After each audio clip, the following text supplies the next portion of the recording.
Ngiyafisa ke namhlanje bathandekayo ukuba sifunde izwi lenkosi lapha encwadini kaSamuel oqala chapter number 17. Sizofunda nje amavesi ambalwa. Sifunde uverse number 32, sifunde uverse number 33. Let's jump sifunda uverse number 37. Those are the verses and the scriptures and the scripture that the Lord has put in my spirit to share with you before we engage ourselves in prayer. I hope you are inviting others, you are telling others, you are sharing the online page, you are also commenting. Please, good people, don't just view and look. It will be a pleasure and a privilege yokuthi sibone ukhomenta ukuthi ukhona nawe egameni lika Jesu waseNazaretha. Izwi lenkosi encwadini kaSamuel wokuqala chapter number 17 verse number 32, 33 and 37. Izwi lenkosi lifundeka kanjena egameni lenkosi. uDavide wayesethi kuSawuli, makungaqedwa inhliziyo yamuntu ngaloyo, inceku yakho iyakuhamba ilwe nalomfilisti. uSawuli wathi kuDavide, awunamandla okuya kulomfilisti ulwe naye, ngokuba ungumfana nje, yena eyindoda yempi kusukela ebusheni bakhe. uDavide wayesethi kuSawuli, inceku yakho yazalusa izimvu zikayise, lapho kwafika ingonyama nebhere kwathatha imvu emhlambini, ngaphuma ukukulandela ngakubulala ngayophula emlonyeni wakho. Lapho kwangivukela ngakubamba ngesilevu ngakuhlephula ngakubulala. Inceku yakho yahlula ingonyama nebhere, nalomfilisti ongashokile uyakuba njengenye yazo, lokhu eyeyisile impi kaNkulunkulu ophilayo. 37. uDavide wathi, uJehova owangaphula eziphweni lengonyama nasezinzipheni zebhere, uyakungophula nasesandleni salowo mfilisti. uSawuli wathi kuDavide, hamba, uJehova unawe. Hallelujah. Praise the name of the Lord. uNkulunkulu namhlanje bathandekayo kulomthandazo ubeke into kimi ethi angikhulume kanye nani sisazoye emthandazweni. Ethi uNkulunkulu uvamsile ukusebenzisa izinto ezidelelekileyo ukunqoba izinto ezisatshwayo. uNkulunkulu uyinature yakhe yokuthi uma izonqoba izinto ezesatshwa ngabathile asebenzise okungelutho ukuze anqotshwe okusatshwayo, kusatshwa ngabantu abahutho. Hallelujah. Praise the Lord. uNkulunkulu inature yakhe, imvelo yakhe yokuthi uma ezonqoba lokho kuyisikhondla okwesatshwa abathenjiweyo, yena ebesesebenzisa okungathenjiwe, okungenagama, okungazeki ukuze anqobele labo abazukuthi bane-CV enhle yokunqoba into esabisa abanye abantu. Angazi ukuthi uNkulunkulu mayibeka lento uthini kimi namhlanje ntambama, kodwa sifunda levesi noma sifunda lendaba ejwayelekile lithi iBhayibheli, indaba le kaDavide uIsrael usempini. Mayesempini isitha sakhe lithi iBhayibheli sakhipha amafilisti, akhipha iqhawe lasho elinamandla laseliyama liyamemeza lithi, makukhona phakathi kaIsrael ongaphuma alwe nathi angehlula. Sidingi abantu abaningi, sidinga nje Israeli ukuba ukhiphe oyedwa phakathi kwenu, nathi sizokhipha oyedwa. oyedwa okusho ukuthi phakathi kwalezi izizwe ezimbili kwafanele kuphume oyedwa othenjwayo nakumafilisti kuphume oyedwa abamethembayo lithi iBhayibheli amafilisti akhipha indoda eyisikhondla eyayinama-muscles bakhipha indoda eyayine-voice okwakuthi uma ngabe imemeze entabeni u-Israyeli wonke angene kwi-lockdown u-Israyeli wonke angene emigodini aqashe because of the voice of Goliath. South Africa kulezi insuku sibhekene noGoliath omentabeni, and when our Goliath ememeza we are all siyongena emigedeni ngoba uGoliath makememeza uthi mina ngimehlulile lozophuma siyobe sinehlule nonke uthi mina yena sengehlulile uthi nani niyobe nisehlule sonke lithi iBhayibheli uIsrael wonke wayebaleke eqashe ekseni aqashe emini aqashe ntambama ngoba kwakunoGoliath owayememeza phezulu entabeni phezu kwaIsrayeli. Nakulonyaka ka2020 wonke umuntu unoGoliath wakhe omemeza. Singakafiki kuGoliath wezwe kulenyanga edlule nakulenyanga every individual unoGoliath othuma yememeza bese siyabaleka siyongena emihumeni yethu. Abantu ngababona begqoke kahle kodwa banoGoliath wabo, abantu ngababona bekhuluma ngamnandi banoGoliath wabo, abantu ngababona behamba ngeimoto ezinhle banoGoliath wabo, abantu ngababona behlala emzini emihle banoGoliath wabo, abantu ngababona benemali banoGoliath wabo, abantu ngathi uma ubabuka at distance impilo yabo uzwihalele kanti banoGoliath omemezayo ubusuku nemini. South Africa nakulezi insuku inoGoliath wayo othi mayema phezulu entabeni kwanyakaza ination yonke, othe mayema phezulu entabeni kwanyakaza amazwe omhlaba. This Goliath osifake kwi-lockdown lithi iBhayibheli amaqhawe kaIsrayeli abonakala eqasha akwangabi bikho umuntu ofuna ukuphumela obala abhekane noGoliath.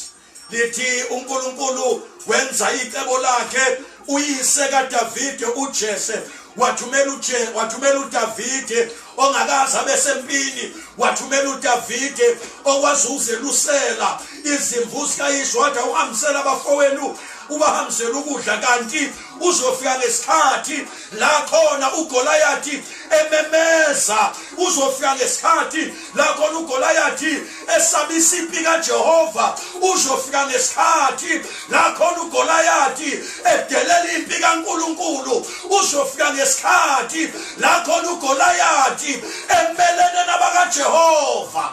Lithi uDavide wathuluka ngamanye amazwi uDavide akayazi impi kodwa wazi uJehova wempi.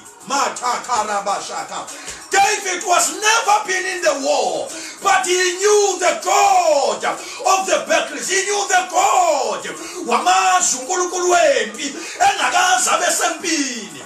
Lithi iBhayibheli mayefika phakathi kwabo ebuza ukuthi yokwenziwana umuntu abafowabo kwayibona abamphazamisayo, indaba yakhe yaze yafika kusona yokuthi khona umfana okhuluma kanje. Lithi iBhayibheli lami make fika la sifunde khona lithi izwi uDavide wayesethi kuSawuli, mina ngiyahamba ngingaqedwa inhliziyo yamuntu nalomfilisti, ngamanye amagama mangaqedwa inhliziyo yamuntu nalomfilisti uthi ngizohamba ngilwe naye, uthi mina ngingedwa ngizohamba ngilwe naye.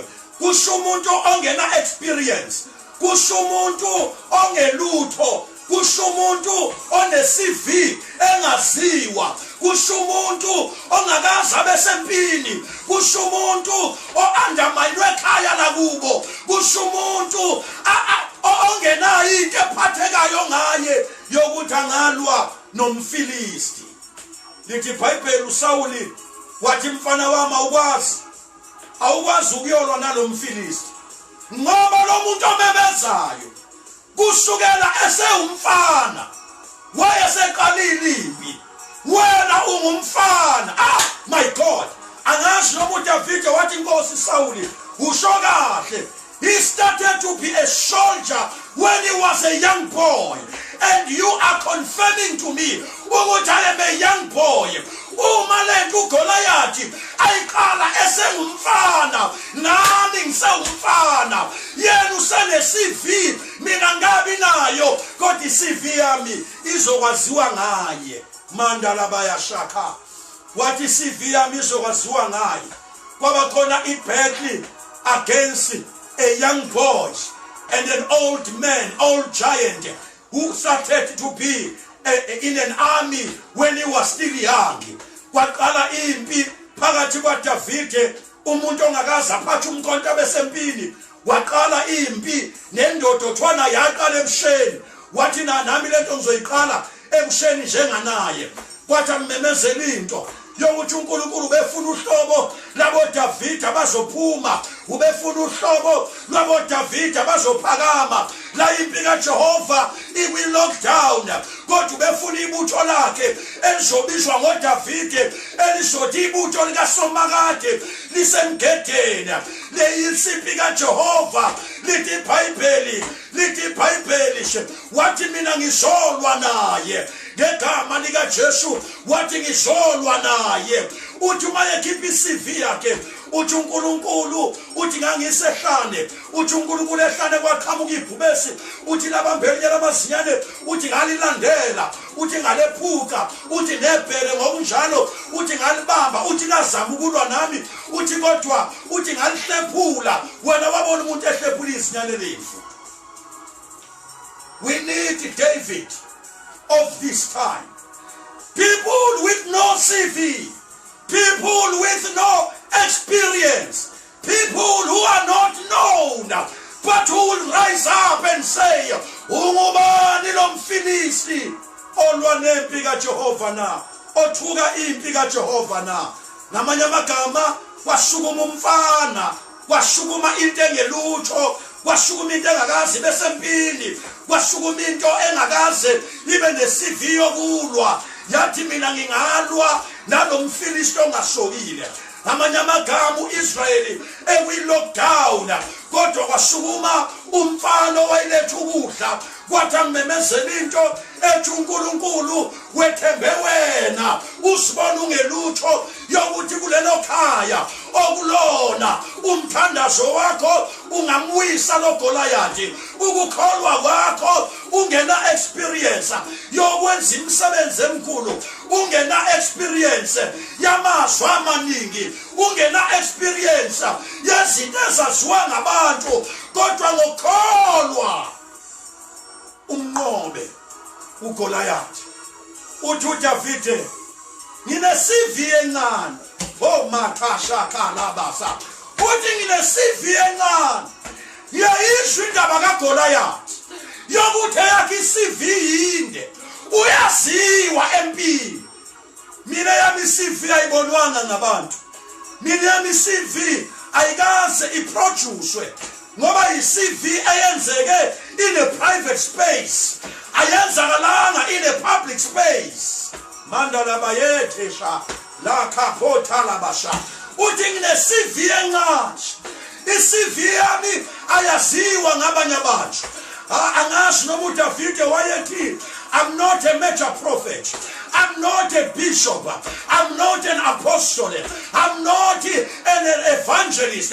I'm not that big man. Eyasiwayo njengoBishop Thanda. Kodwa mina ngineCV encane. Le CV yami encane ngangingedwa ekamerweni lami, ngangisemndenini wami, ngangisekhaya. Kukhona izinto ezangihlasela kodwa uNkulunkulu wanqobela. Athi nalokhu bekuyini na lo mfilisti ongasukile. Ngathi uNkulunkulu namhlanje ubefuna abantu abathi angina CV in a public, kodwa ngine CV in a private space. Angina CV eyaziwa ngamakhosi. Angina CV eyaziwa zikhulu. Angina CV eyaziwa ngabantu abathize. Kodwa khona iCV engibe nasho. Ithi CV yami ngangisehlane. Kodwa ehlane nganginoNkulunkulu. NginoNkulunkulu ehlane. Kwake kwaqhamuka ibheshi. Kwaqhamuka ingonyama. Ngalo uNkulunkulu ngakwazi ukuyinqoba. Ithi into yami ithini iCV yakho? Sidinga le CV yakho. Yakho noNkulunkulu umhlaba ongayazi.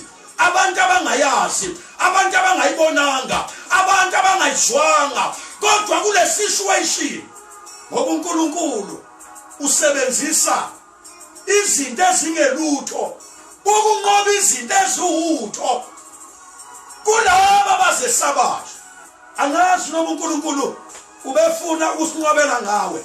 Angazi noma uNkulunkulu wena awuna CV eyaziwayo. Wena mhlasimba waziwa umuntu.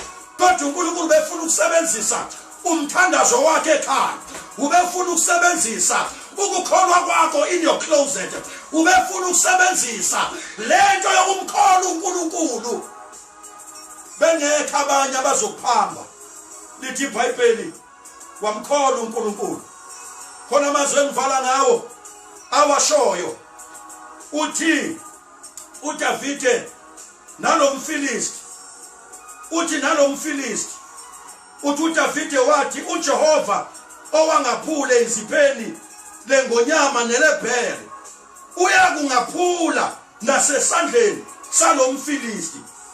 uJehova owangaphula esandleni sebhere nasemlonyeni wengonyama uzongephula nakulo mfilisti ongashokile.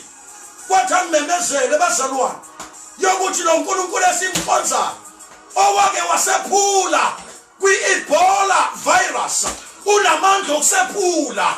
Lo uNkulunkulu esimkhonzayo owasephula kwi-swine flu unamandla okusephula nakule coronavirus. uNkulunkulu esimkhonzayo owasephula kwi-SARS virus unamandla okusephula nakule coronavirus.